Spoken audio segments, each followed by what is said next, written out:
October 15, 2009. The Beacon Theater. Marcus Holloway had been America's sharpest comedy writer for 12 years. The kid making jokes about dead mothers was about to end that forever. 2,000 people watched live. Millions more saw the clips later. Marcus walked to center stage, looked directly at 22-year-old Danny Rivers, and said 7 words that destroyed a life in real time. What happened backstage afterward never made the news. The security footage disappeared, and when Danny Rivers was found dead in his hotel room 3 days later, the official cause was listed as suicide. But Marcus knew better. He'd seen the fear in Danny's eyes backstage. He'd heard the threat whispered in Danny's ear. And for 15 years, Marcus carried the wrong guilt while the real killer walked free. The night Marcus Holloway learned that sometimes the cruelest joke is the truth. Before we jump back in, tell us where you're tuning in from, and if this story touches you, make sure you're subscribed because tomorrow I've saved something extra special for you. The bell above the door chimed with its usual gentle welcome, but Marcus Holloway's hands were shaking as he sorted through the morning delivery of used paperbacks. 15 years of running cobweb corner books in Salem's historic district, and his fingers still trembled every time he heard that sound, always expecting the wrong customer to walk through. Blood spotted the invoice in his grip. He'd bitten his lip again during the nightmare. The same one that visited him 3 times a week. Danny Rivers' face in those final moments backstage. The kid's eyes wide with something that wasn't guilt or shame, but pure terror. And that voice, barely audible over the chaos of the evacuating theater, hissing words that still made Marcus's skin crawl. You saw nothing, you know nothing, or your family learns what kind of man you really are. The threat hadn't been meant for Danny. It had been meant for Marcus. But Danny had heard it too, and that was his death sentence. Marcus pressed a tissue to his bleeding lip and glanced at the security monitor above the register. The morning crowd was predictable.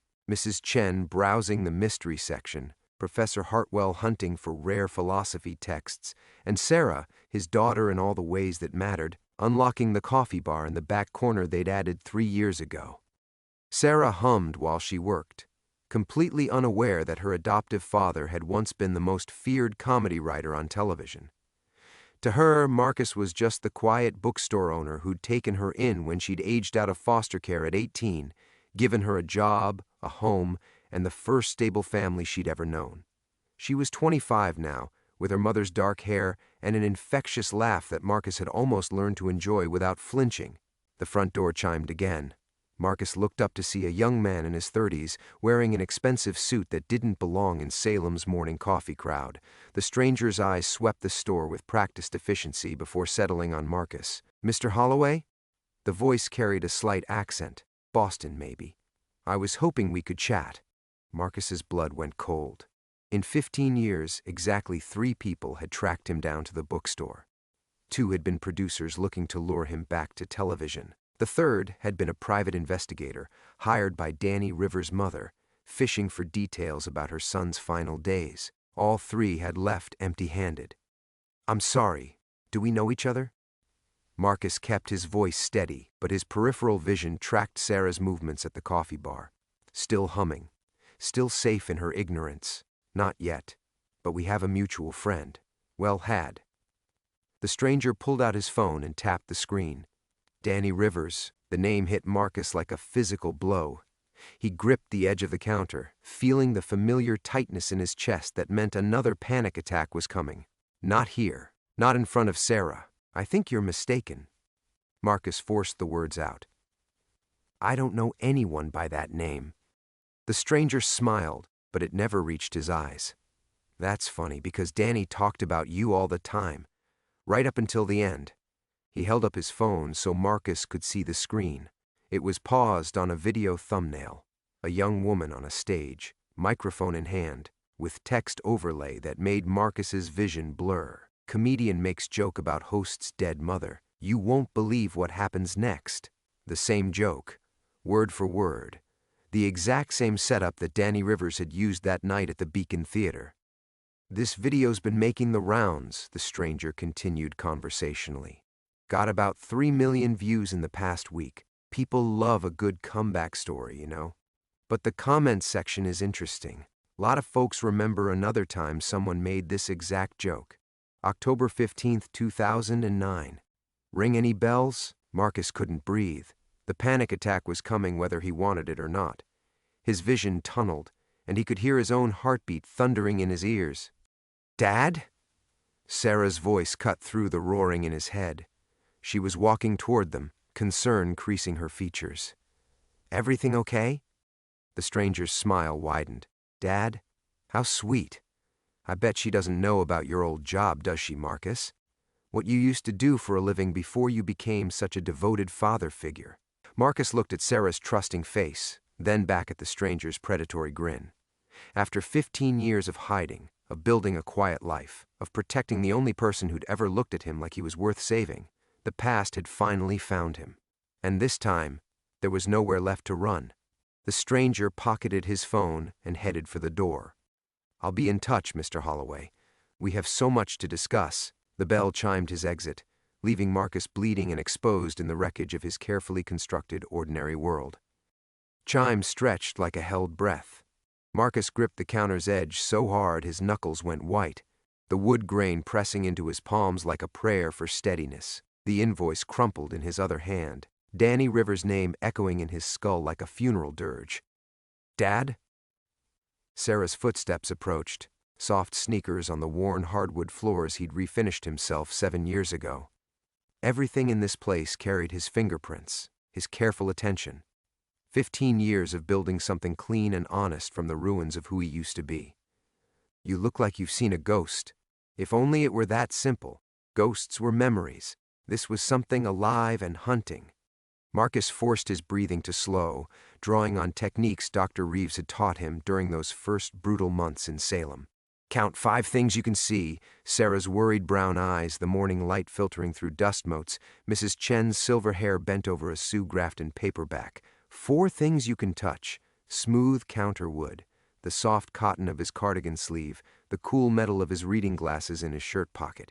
3 things you can hear: the coffee machine's gentle gurgle, the distant hum of State Street traffic, Sarah's patient breathing as she waited for him to surface from whatever dark place he'd disappeared into. "Just tired," he managed, smoothing out the crumpled invoice. His hands had steadied, but the tremor had moved inward, settling into his chest like a tuning fork struck too hard. "Didn't sleep well." Sarah studied his face with the practiced eye of someone who'd learned early to read adults for signs of danger. Foster care had taught her that skill, and 7 years of living with Marcus hadn't entirely erased her hypervigilance. She saw too much, always had. It was what made her such a good barista. She could read a customer's mood before they'd fully formed their coffee order.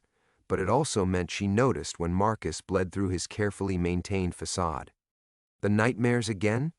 Her voice carried no judgment, only concern. She knew about the nightmares, though he'd never told her their content. She'd found him enough mornings with bitten lips and blood-stained pillowcases to understand that his past held darkness. Marcus nodded, grateful for the partial truth. "Want to help me with these?" He gestured to the box of used books, needing the familiar rhythm of sorting and shelving to anchor him in the present. They worked in comfortable silence, Sarah organizing while Marcus entered inventory into his ancient computer. The mundane tasks usually soothed him, but today every title seemed ominous. The Night Manager, Gone Girl, the talented Mr. Ripley. Stories about people running from themselves, about carefully constructed lies and the terrible moment when truth finally breaks through. "Mrs. Chen's been here since we opened," Sarah murmured, glancing toward the mystery section where their most loyal customer was still browsing. "Should I make her usual? Earl Grey, extra bergamot?" The observation grounded Marcus in what mattered. This place. These people. The small kindnesses that accumulated into a life worth protecting. Mrs. Chen had been coming to his store since the 2nd month he'd opened, initially suspicious of the strange man who'd bought old Tom Hartwell's failing bookshop, but gradually warming to Marcus's quiet competence. She'd been one of the first customers to try Sarah's coffee when they'd added the bar, and now she arrived every Tuesday and Friday like clockwork, browsing mysteries while sipping tea that reminded her of her late husband's morning routine. "She'd like that," Marcus said, watching Sarah move toward the coffee station. The girl, woman, he corrected himself, though part of him would always see her as the 18-year-old who'd answered his help-wanted ad with more hope than experience, had transformed the back corner of his refuge into something warm and welcoming. Mismatched chairs clustered around small tables, local art on the walls, the scent of freshly ground beans mingling with aged paper and binding glue.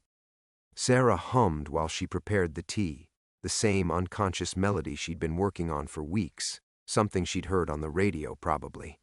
She did that when she felt safe, when her mind could wander instead of staying alert for threats. It was one of the small victories Marcus treasured most, that he'd given her a space where she could be unguarded enough to hum. The front door chimed again, and Marcus's whole body tensed, but it was only Professor Hartwell making his weekly pilgrimage to the philosophy section. Hartwell nodded to Marcus with the formal courtesy of academic New England, then disappeared into the stacks with the determination of a scholar following a scent. Normal. This was his normal world. Quiet customers, Sarah's gentle presence, books that held other people's stories instead of his own toxic history. He'd built this carefully, deliberately, choosing Salem for its tolerance of people seeking fresh starts, buying a business that kept him visible enough to avoid suspicion but unremarkable enough to fade into the background. And now someone with Danny Rivers' name in his mouth had walked through that door, carrying 15 years of buried secrets like a loaded gun. Marcus touched the scar along his jawline, a nervous habit left over from when the wound was fresh. The night Danny died, he'd cut himself shaving the next morning, hands shaking so badly he'd needed stitches. The scar had faded but never disappeared, a permanent reminder that some wounds mark you forever. The stranger's words echoed, "I'll be in touch." Marcus watched Sarah serve Mrs. Chen her tea with a smile that could melt winter, and felt the foundations of everything he'd built beginning to crack. The call came at 2:47 a.m. Marcus jerked awake in his narrow bed above the bookstore, the landline's shrill cry cutting through the October darkness like a blade. For a moment he lay paralyzed, watching the red digits on his clock radio blur and sharpen as his eyes adjusted.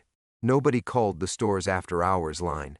Nobody even had the number except Sarah, and she was asleep in her apartment 3 blocks away. The phone rang again, then again. Marcus swung his legs over the edge of the bed, bare feet finding the cold hardwood floors. His joints protested, 62 years of accumulated aches that felt heavier in the pre-dawn hours.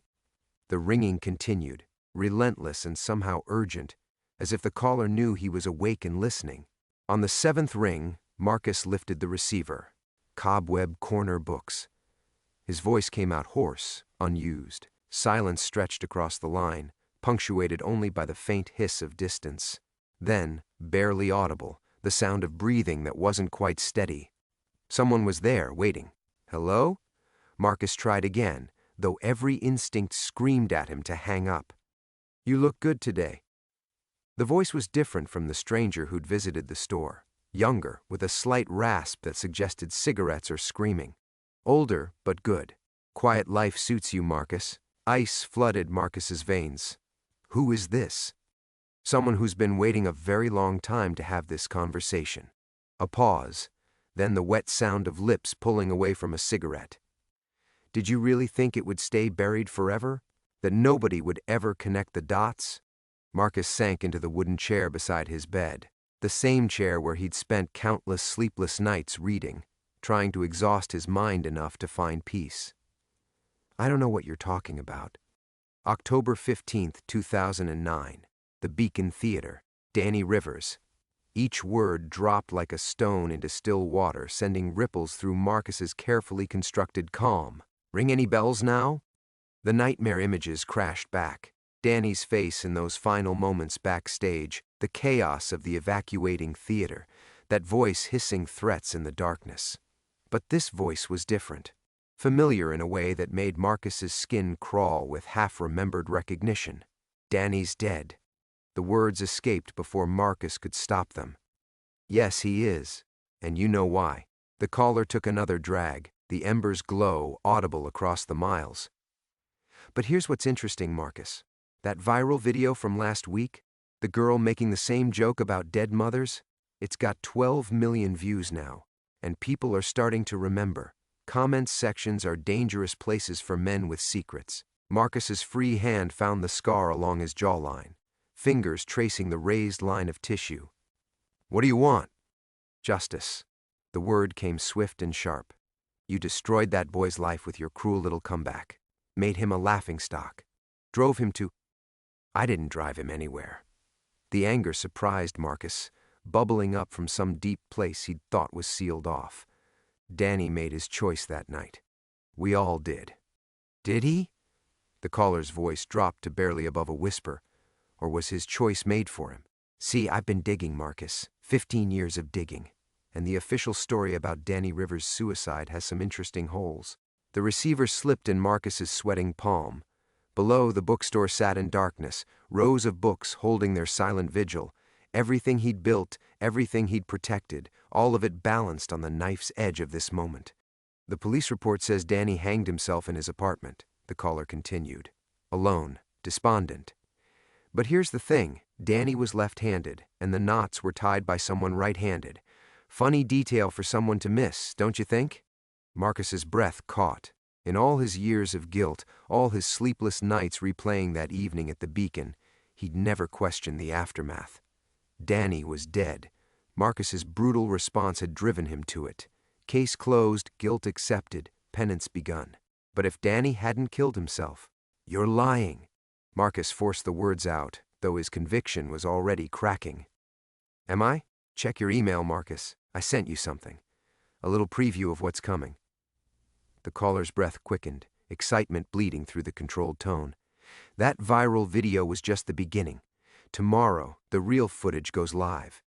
You, in all your vicious glory, destroying a kid on national television. And then the questions start. About what really happened that night. About who wanted Danny Rivers dead, and why. The line went quiet, except for the sound of Marcus's own ragged breathing. "Sweet dreams, Marcus. Give my regards to Sarah." The connection died, leaving Marcus alone with the dial tone and the terrible certainty that his 15 years of hiding were over. Marcus stared at the dead phone in his hand for a full minute before setting it back in its cradle. The silence felt different now. Not peaceful, but predatory, like the moment before a storm breaks. He moved to his laptop on the small desk beneath the window, fingers trembling as he opened his email. The message waited at the top of his inbox. Sender unknown. Subject line empty. No text in the body, just a video attachment labeled Preview. MP4. Marcus's finger hovered over the trackpad. Some doors, once opened, could never be closed again. He clicked. The footage was grainy, clearly shot from a phone in the theater's upper balcony. But the audio was crystal clear, his own voice. 15 years younger and infinitely more vicious, delivering the response that had haunted him every day since. Danny's face filled the frame as the camera zoomed in, capturing every moment of the young comedian's public destruction in high definition. Marcus slammed the laptop shut and rushed to the bathroom, barely making it before his stomach emptied itself. The retching continued long after nothing was left, his body trying to expel 15 years of carefully buried guilt. When the spasms finally stopped, he splashed cold water on his face and stared at his reflection. The stranger from the store had been right. He did look older. Gray had conquered most of his brown hair, and lines mapped the geography of sleepless nights around his eyes. But it was still recognizably the face of Marcus Holloway, late-night comedy's most feared writer turned bookstore hermit. "Give my regards to Sarah." The threat crystallized his panic into something sharper. Sarah couldn't know. Not about his past, not about Danny Rivers, and certainly not about whatever game this anonymous caller was playing. She'd built her own life on the foundation of his false identity, trusted him completely. The revelation would shatter her, not just the lies, but the knowledge that she'd been living with someone capable of such cruelty. Marcus dressed quickly and crept downstairs to the store. The familiar aisles offered no comfort now. Each shadow seemed to hide watching eyes. He made his way to the office in the back and pulled out a file cabinet he hadn't opened in years. The folder marked personal contained his real identification, old contracts from his television days, and a business card he'd hoped never to use again. Dr. Elizabeth Reeves, the therapist who'd helped him through those first brutal months in Salem. She'd warned him this day might come. Shame has a way of metastasizing, Marcus. You can cut it out, treat it, go into remission. But there's always a chance it comes back, and when it does, it's usually stronger.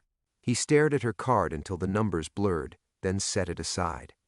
Calling Dr. Reeves would mean admitting the life he'd built was crumbling. Not yet. There had to be another way. The front door chimed downstairs. Marcus froze. It was nearly 4 a.m. The store had been locked for hours. He reached for his phone to call the police, then stopped. What if it wasn't a break-in? What if it was the caller, done with anonymous threats and ready for a face-to-face confrontation? Footsteps moved slowly through the store, deliberate but not hurried. Someone who knew the layout, who could navigate the narrow aisles in darkness.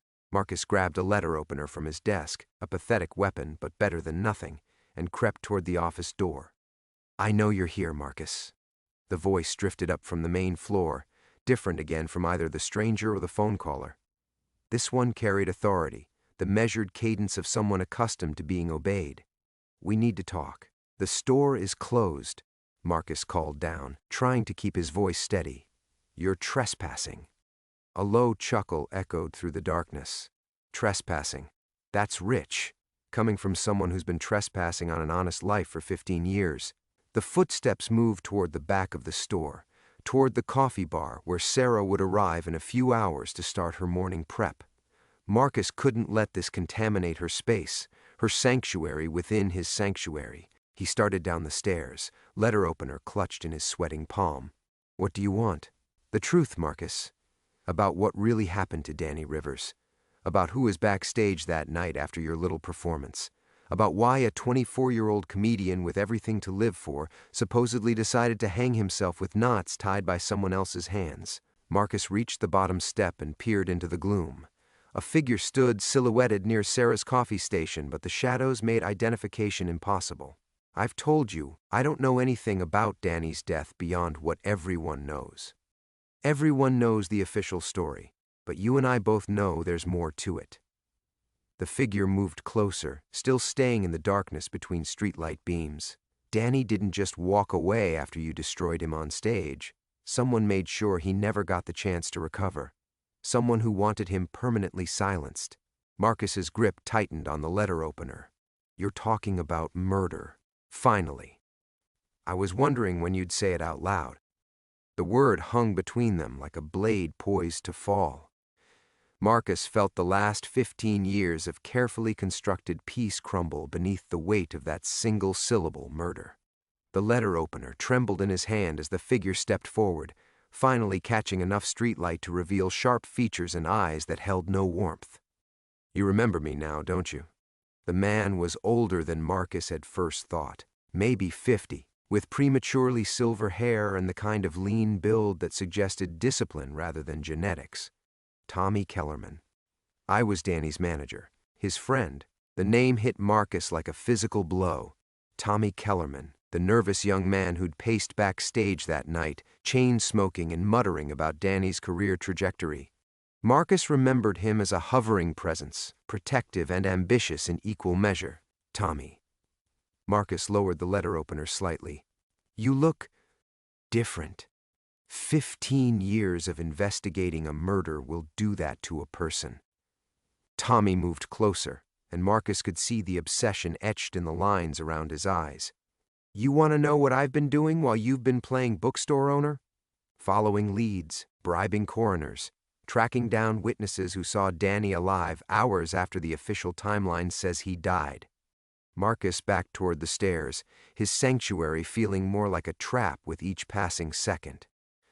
The police investigated. They ruled it suicide. The police wanted it closed. One dead comedian, case solved, file it and move on. Tommy's voice carried the bitter edge of someone who'd fought bureaucracy and lost. "But I knew Danny. Really knew him. He was devastated after your little performance, yes. Humiliated. But he wasn't suicidal. He was angry, and angry people don't usually hang themselves with someone else's knots." The details felt like poison seeping through Marcus's skin. All these years he'd carried the guilt of driving Danny to suicide. But if Danny had been murdered, who? The question escaped before Marcus could stop it. Who would want him dead? Tommy's smile was sharp as winter glass. That's the $64,000 question, isn't it? See, after your brutal little comeback, Danny didn't slink away to cry in a corner. He went looking for you. Had some things he wanted to say about hack writers who built careers destroying better men. Marcus's memory groped for details from that chaotic night. The theater evacuation, the crush of people, the way everything had blurred together in a haze of adrenaline and regret. He'd fled as soon as possible, driven home to his apartment, and spent the night staring at the ceiling, already composing the resignation letter that would end his television career. I left immediately after you destroyed him, yes, but Danny stayed. Found his way backstage, looking for answers, looking for you. Tommy pulled out a photograph, old and creased from handling. This was taken by a security camera at 11:43 p.m. Danny, very much alive, talking to someone just outside the loading dock. Marcus squinted at the grainy image. Danny's face was clear enough, animated with anger or determination. But the second figure was mostly shadow, indistinct except for their height and build. The timestamp matters, Marcus, because the official report says Danny was already home by then, writing his suicide note. But here he is, 90 minutes later, having what looks like a very intense conversation with someone who didn't want to be seen. The photograph shook in Marcus's hands. If Danny had been looking for him that night, seeking some kind of confrontation or closure, then Marcus's cowardly flight had left the young comedian to face. What? Who? There's more. Tommy produced another photo, this one showing Danny walking toward a dark sedan. Same camera, 11:47 p.m. Danny getting into a car with Connecticut plates. Want to guess who else was at the theater that night with Connecticut plates? Marcus's throat closed. The list of suspects was narrowing, and he could feel Tommy's trap closing around him. Network executives, Marcus whispered. The show's producers. Bingo. See, Danny wasn't just some random open mic comedian. He'd been developing material, shopping around some very specific stories about certain powerful people in the industry. Stories that would have been devastating if they'd gone public after your little humiliation stunt made him desperate enough to burn bridges. The room tilted. Marcus gripped the banister to steady himself as the implications crashed over him. Danny hadn't been some innocent victim. He'd been a threat. And Marcus's vicious response had created the perfect cover for someone to eliminate that threat permanently. You're saying someone at the network. I'm saying someone with everything to lose saw an opportunity. A humiliated comedian, publicly destroyed, found dead in his apartment. Who's going to question that narrative? Especially when the guilt-ridden writer who destroyed him disappears into self-imposed exile. Tommy stepped closer, close enough that Marcus could smell stale cigarettes and old rage. Congratulations, Marcus. You didn't just destroy Danny Rivers' career that night. You gave his killer the perfect cover story. And you've been hiding from the wrong crime for 15 years. The words hit Marcus like a physical assault, each syllable rewriting 15 years of agonizing self-recrimination. The letter opener slipped from his nerveless fingers, clattering against the hardwood floor of his sanctuary. The wrong crime, Marcus repeated, the phrase feeling foreign on his tongue. All those sleepless nights, all that carefully cultivated guilt, all the penance he'd paid in this quiet exile, built on a foundation of lies. Tommy's expression shifted, and for a moment the obsessive investigator gave way to something raw. You want to know the real joke? I spent 2 years hating you, blaming you, following your career right up until you vanished, planning exactly how I'd make you pay for what you did to Danny. Marcus looked up sharply. There was something different in Tommy's voice now, a crack in the controlled fury that had driven their entire conversation. But then I found the real evidence. The witness who saw Danny leave the theater alive, the forensic details that didn't match suicide, the network executive who suddenly got promoted 3 weeks after Danny's death. Right after those explosive stories Danny had been shopping around mysteriously disappeared from every agent's desk in the city. The revelation should have brought relief. Marcus wasn't responsible for Danny's death. Not directly. But instead of absolution, he felt something colder settling in his chest. If he wasn't the killer, then he was something potentially worse, the perfect patsy. Who was it? Marcus's voice barely rose above a whisper. Which executive? Tommy's smile held no warmth. Richard Vance, Senior VP of Development, the man who personally approved your hire, who gave you free rein to eviscerate anyone who stepped onto that stage, the man who knew exactly how you'd react to a joke about your dead mother because he's the one who told Danny to use it. The bookstore walls seemed to close in around Marcus.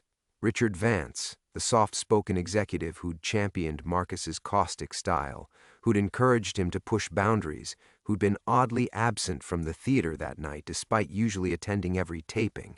You're saying Vance set up the entire thing? I'm saying Vance needed Danny Rivers dead, and he needed someone else to take the blame. Someone with a public meltdown that would overshadow any real investigation. Tommy pulled out a third photograph, this one showing Vance shaking hands with Danny outside a restaurant. This was taken 3 days before the show. Danny thought he was meeting about a writing opportunity. Instead, Vance was coaching him on exactly which buttons to push. Marcus stared at the image, remembering Vance's concerned phone calls after the incident, his gentle suggestions that Marcus take a sabbatical, his understanding when Marcus submitted his resignation, all of it calculated, all of it designed to remove Marcus from the equation before he could start asking uncomfortable questions. Danny was going to expose a sexual harassment cover-up involving 3 major network stars, Tommy continued. Had documents, recordings, testimonials, enough to bring down careers and cost the network hundreds of millions in lost revenue and legal settlements. So Vance used me as a weapon. The realization tasted like bile. Pointed me at Danny, knowing exactly how I'd react. And when you did exactly what he expected, when you destroyed that kid in front of a live audience, Vance had his cover story. The tragic suicide of a humiliated comedian. Case closed. Marcus felt something fracturing inside his chest. 15 years of carefully maintained guilt, giving way to a rage so pure it terrified him. He'd built his entire exile on the belief that his cruelty had driven an innocent young man to death. But Danny Rivers hadn't been innocent. He'd been brave, and Marcus hadn't been a monster. He'd been a tool, wielded by someone who understood his weaknesses better than he understood them himself. Why now? Marcus asked.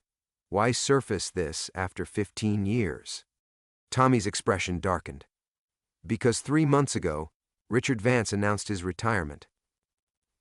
Full pension, golden parachute, memoir deal already in the works.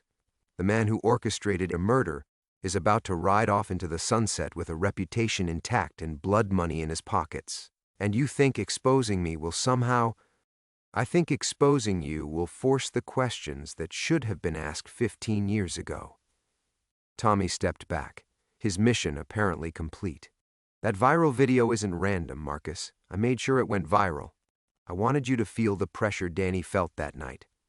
I wanted you to understand what it's like when the whole world is watching you fall apart. The cruelty in Tommy's voice cut through Marcus like a blade. For all his talk of justice and truth, Tommy was still driven by the need for revenge. He didn't just want to clear Danny's name, he wanted to watch Marcus burn. You're no better than Vance, Marcus said quietly. You're just using me differently. Tommy paused at the door, his hand on the frame. When he turned back, his smile held all the warmth of winter stone. The difference is, Marcus, I'm not pretending to be your friend. The door's echo lingered in the silence like a death knell. Marcus stood alone in his bookstore, surrounded by the detritus of his shattered world. Tommy's photographs scattered on the floor, the letter opener gleaming uselessly in a shaft of streetlight. 15 years of carefully constructed peace lying in ruins around his feet. He should have felt vindicated. The truth was finally out. He hadn't driven Danny Rivers to suicide. He wasn't the monster he'd believed himself to be. But instead of relief, Marcus felt something far more terrifying settling in his bones. The cold certainty that his nightmare was just beginning. Upstairs, a door creaked. Sarah's morning routine, starting 3 hours early because she couldn't sleep. Marcus heard the shower running, heard her moving through their shared space with the unconscious confidence of someone who believed herself safe, someone who trusted him completely. Tommy's parting words echoed in his mind. I made sure it went viral.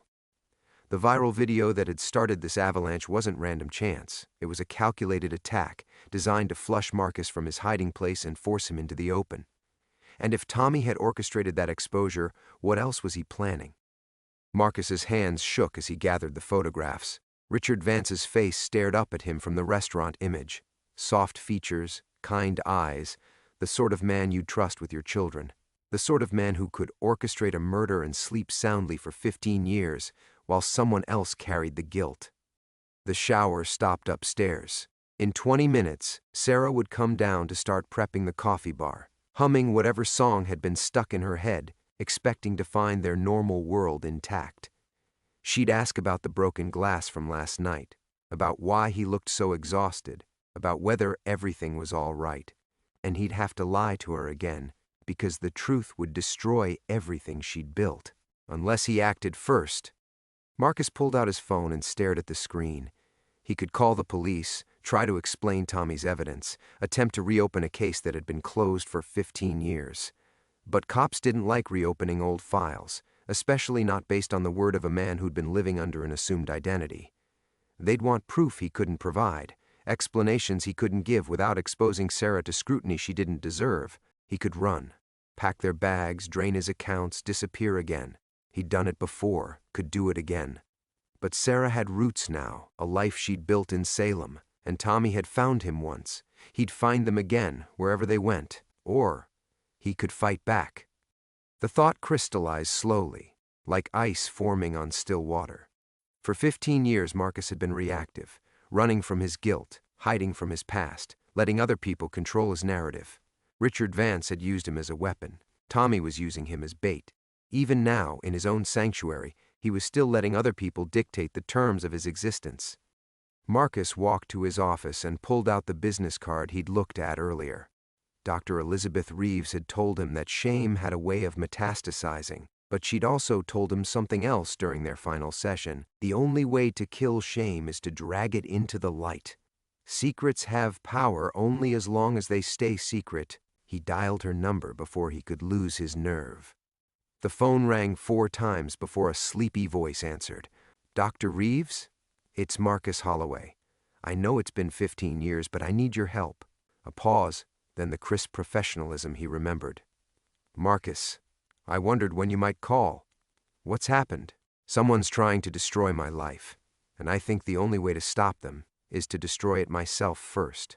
"I see. Are you somewhere safe?"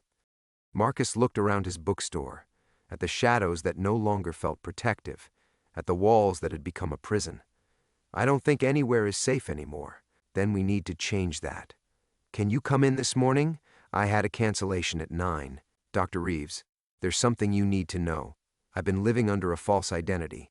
The name I gave you, the background, none of it was real." Another pause, longer this time. "Marcus, in 30 years of practice, I've learned that the only truth that matters is the one sitting in front of me. Whatever name you're using, whoever you think you are or used to be, that's not what we're treating. We're treating the person who's been carrying shame for 15 years and is finally ready to put it down." Footsteps on the stairs. Sarah heading down to start her day. Marcus had perhaps 30 seconds before she reached the main floor and saw the evidence of his midnight confrontation scattered across the hardwood. 9 o'clock, he whispered into the phone. "I'll be there." The time for hiding was over. The time for truth had finally come.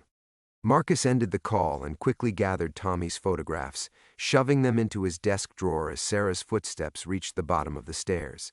When she appeared in the doorway, her hair still damp from the shower, he was standing with his back to her, pretending to organize the morning receipts. "You're up early," she said, her voice carrying that gentle concern he'd grown to treasure. "Did you sleep at all?" He turned to face her, and the lie died on his lips. For 15 years he'd protected her with carefully constructed truths, building their relationship on a foundation of omissions and misdirection. But looking at her now, this remarkable young woman who'd somehow learned to trust the world despite every reason not to, Marcus felt the weight of his deception like a physical presence between them. "Sarah, we need to talk." Something in his tone made her freeze halfway to the coffee machine. "Dad, you're scaring me. What's wrong?" Dad. The word hit him like a physical blow. She'd been calling him that for 3 years now, ever since the adoption papers were finalized. But hearing it now, knowing what he was about to do to their life together, the endearment felt like an accusation. Sit down, sweetheart. Please. She moved to the reading nook they'd built together, curling into the oversized armchair that had been her favorite since she was 12. The morning light caught the silver pendant at her throat, a gift for her 18th birthday, engraved with a line from To Kill a Mockingbird. You never really understand a person until you consider things from his point of view. How was he supposed to ask her to understand this? That viral video from last night, Marcus began, his voice barely steady. It wasn't the first time someone made that joke about my mother. Sarah's brow furrowed. I don't understand. 15 years ago, I worked in television, late-night comedy. I was a writer, and occasionally I'd appear on camera. The words felt rusty, unused. He'd practiced this confession 1,000 times in his mind, but none of his rehearsals had prepared him for the reality of watching Sarah's face as her world began to shift. A young comedian, his name was Danny Rivers, he made the exact same joke during a live taping. And Marcus closed his eyes, seeing again the theater lights, feeling the familiar rage building in his chest. I destroyed him, publicly, cruelly. I said things that no human being should ever say to another. Sarah was quiet, but he could see her mind working, connecting pieces of a puzzle she hadn't known existed. The comedian killed himself that night, or that's what I believed for 15 years. I've been carrying the guilt of his death, hiding from what I'd done. Marcus pulled out his desk drawer and retrieved one of Tommy's photographs. Last night, I learned the truth. Danny didn't kill himself. He was murdered. And I've been living with the wrong guilt for 15 years. Sarah studied the photograph, her expression unreadable. When she finally looked up, her voice was carefully controlled. Who are you? The question hung between them like a blade. Marcus felt 15 years of careful construction collapsing in real time. Everything Sarah knew about him, everything they'd built together, suddenly suspect. My real name is Marcus Steinberg. I was born in Chicago, not Portland. I never worked in publishing. I never lost my wife in a car accident. Each lie felt like a knife turning in his chest. I created Marcus Holloway because I was running from who I'd been, because I couldn't live with what I thought I'd done. Sarah stood abruptly, pacing to the window. Outside, Salem was waking up, early commuters heading to the train station, joggers making their morning rounds, the comfortable rhythm of a small city beginning its day. Their life, the one he was systematically destroying with each revelation. What about me? She asked without turning around. Was I part of your cover story too? The question hit him like a physical blow. Sarah, no, never. You was finding me convenient? A damaged kid nobody wanted, perfect for a man who needed to look normal? Her voice was gaining strength, anger replacing shock. Did you calculate that taking in a foster child would make you seem more trustworthy? That's not, Marcus started, but she spun around, and the look in her eyes stopped him cold. Then tell me why. Tell me why Marcus Steinberg decided to become my father.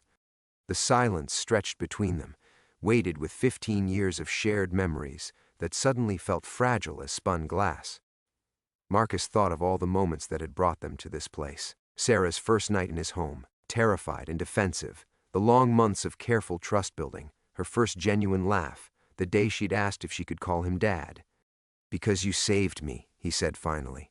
Because taking care of you gave me a reason to be better than I'd been. Because loving you taught me that people could change, that mistakes didn't have to be permanent. His voice broke on the last words. You weren't part of a cover story, Sarah. You were the only real thing in my life. She studied his face for a long moment, searching for something he desperately hoped she'd find. Someone's coming for you, she said finally. That's what this is about, isn't it? Marcus nodded, not trusting his voice. Then, we fight back, Sarah said quietly. Together. The weight of that single word, together, settled between them like a bridge across 15 years of lies. Marcus felt something crack open in his chest, not breaking but finally allowing light into spaces that had been dark for too long. You don't understand what you're saying, he whispered. When this comes out, when people learn who I really am, it won't just be my reputation that gets destroyed. You'll be guilty by association. Everything you've built here will still be mine. Sarah's voice carried a strength that reminded him why he'd fallen in love with parenting this remarkable young woman. Dad, and you are my dad. Whatever name you used when you became one, I've spent my whole life being defined by other people's choices.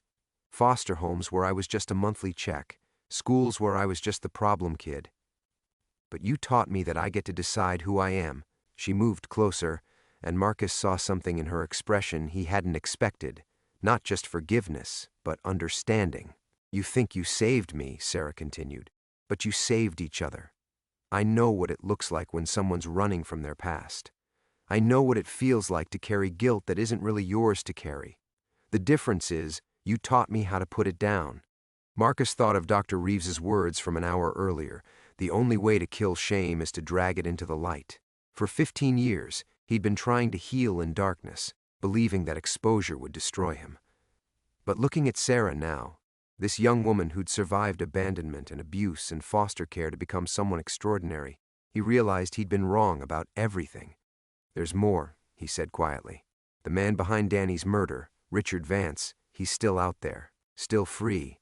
And the person who found me, Tommy Rivers, Danny's brother, he doesn't just want justice, he wants revenge. Against me, against Vance, against everyone who played a part in what happened. Sarah nodded slowly. So we give him justice instead of revenge. We make sure the real killer gets exposed.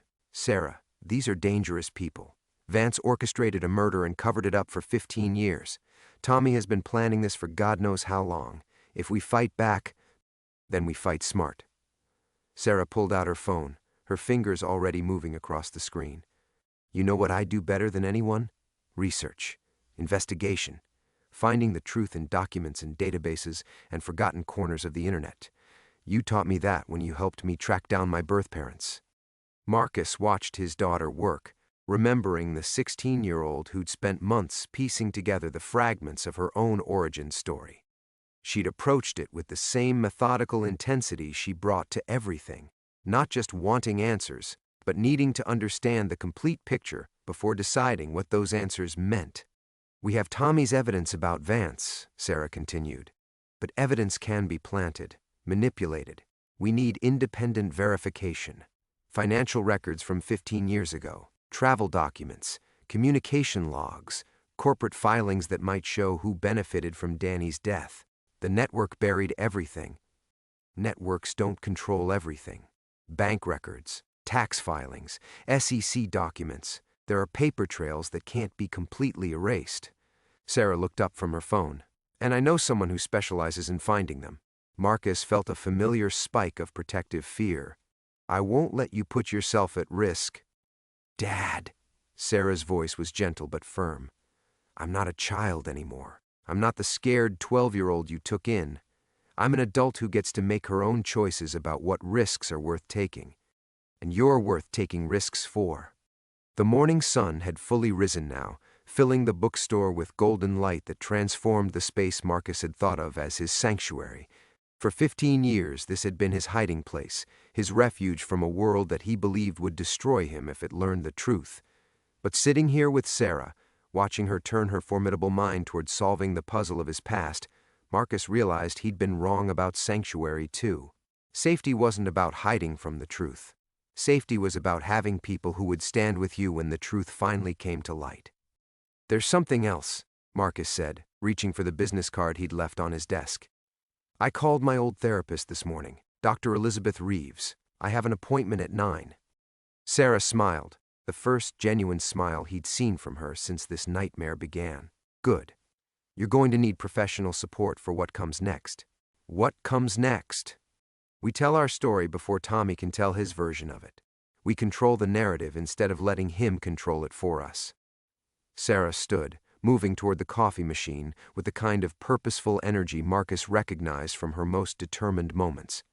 And we make sure that when this is over, Richard Vance finally pays for what he did to Danny Rivers. Marcus felt something he hadn't experienced in 15 years, hope. Not the careful, limited hope he'd allowed himself in his exile, but the kind of hope that imagined genuine redemption might be possible. Together, he said quietly, testing the weight of the word. Together, Sarah confirmed, and began making coffee for them both.